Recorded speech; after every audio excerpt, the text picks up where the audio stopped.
My Lord and my God, I firmly believe that you are here, that you see me, that you hear me. I adore you with profound reverence. I ask you for pardon of my sins and the grace to make this time of prayer fruitful. My Immaculate Mother, St. Joseph, my Father and Lord, my guardian angel, intercede for me. Just under a week ago, I was walking down a busy high street in central London, and Christmas was in full flow, even then, towards the end of November. The shop fronts were adorned with lights. People were rushing by, laden with glossy bags, and just outside the Underground station, I was regaled by a chorus of carol singers. It was all incredibly festive, just a bit premature. Here, as in many places, I suspect around the world, Christmas has arrived long before its appointed hour. Well, we live in the world as it is, not necessarily as we would like it to be. And I suppose we can't get too disgruntled about people feeling festive. But it does highlight the fact that our society is not generally very good at waiting. Everything is instant, and we can get used to this. If we have a question, however small and insignificant, we Google it, and we get an answer straight away. Or we order something online, and it arrives the next day, often. I'm old enough to remember having to take camera films to the chemist to be developed, and it would be a few weeks before the photos were returned. Now it's instantaneous, all on the phone.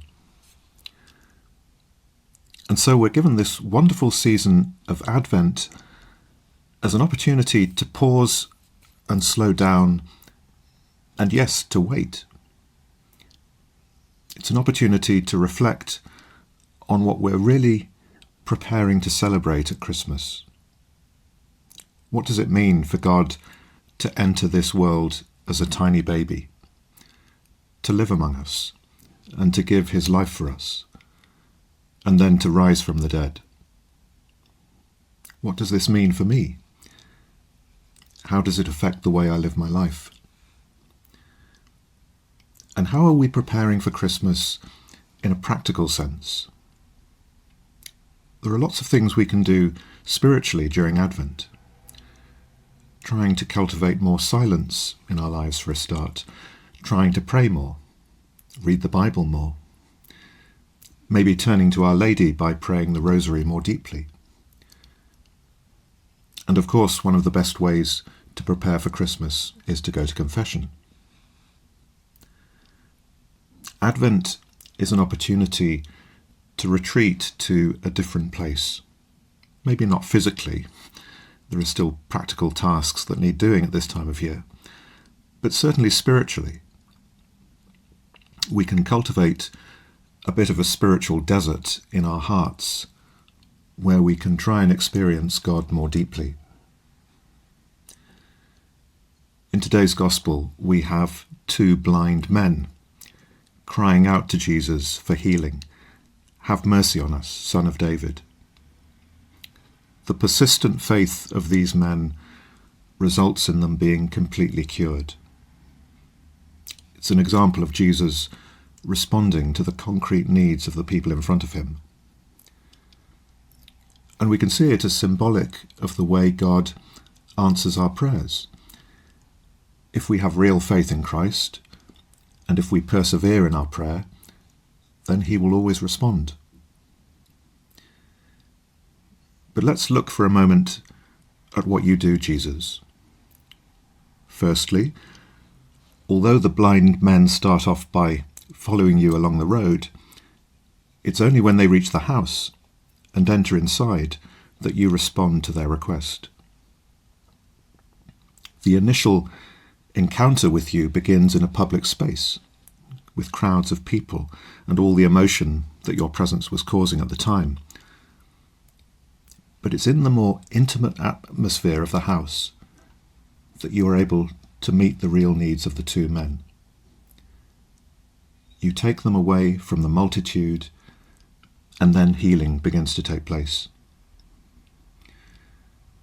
It's a reminder to us that it's in those moments of intimacy with the Lord, in our hidden life of prayer, that the transformation of our own lives can happen. Jesus wants a real relationship with us, face to face, heart speaking to heart. We need to find time to withdraw from the crowds in order to converse with the Lord and be healed of our own spiritual blindness. True encounter happens not among throngs of people, but in the quietness of the home, in the silence of prayer, in the hidden chamber of our hearts.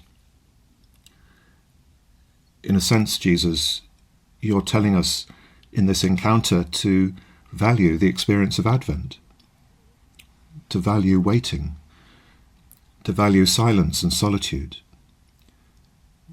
because it's in this space that we are changed. It's in this space that we learn to see spiritually. Secondly, Jesus, you sternly tell the men not to publicize their healing, but to keep quiet about it. And of course they do the exact opposite, don't they? They went away, we're told, and spread the news through all the district, which is a biblical way of saying that they couldn't keep their mouths shut. Why didn't Jesus want them to speak about this great miracle that had just taken place? Well, firstly, he was manifesting himself as the Messiah in a very gradual way. Part of the reason for this is because the people thought of it in very human terms. They tended to view the idea of kingship through a political and very worldly lens. And Jesus was at pains to distance himself from this. I think it's also true to say that he is cautious about encouraging people to seek out dramatic and unusual events. God works through the ordinary circumstances of our lives. From the outside, the spiritual life can even look quite mundane.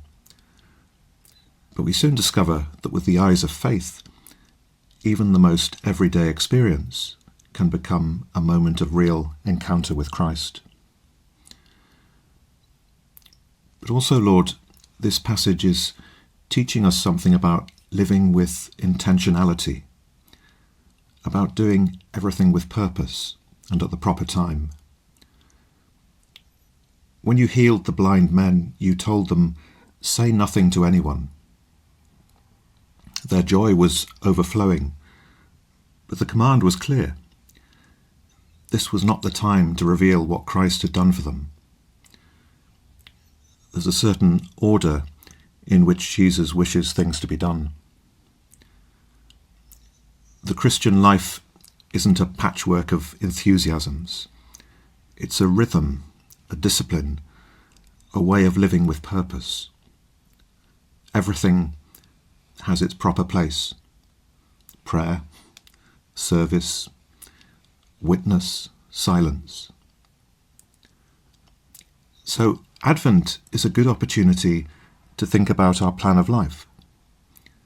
Things as simple as, what time do I get up in the morning? When do I go to bed? When do I pray? When do I work? When do I eat? There is a freedom in this kind of ordered existence. We're not chained to our own whims, but rooted in obedience to God's plan. And Advent helps us to realize this more fully. And we do this in a particular way with Our Lady at this time of year. There's a wonderful Marian feel to Advent.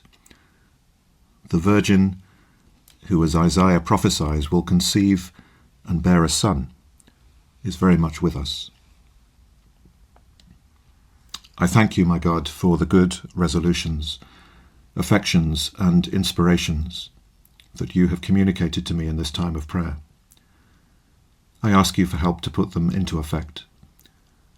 My Immaculate Mother, St. Joseph, my Father and Lord, my guardian angel, intercede for me.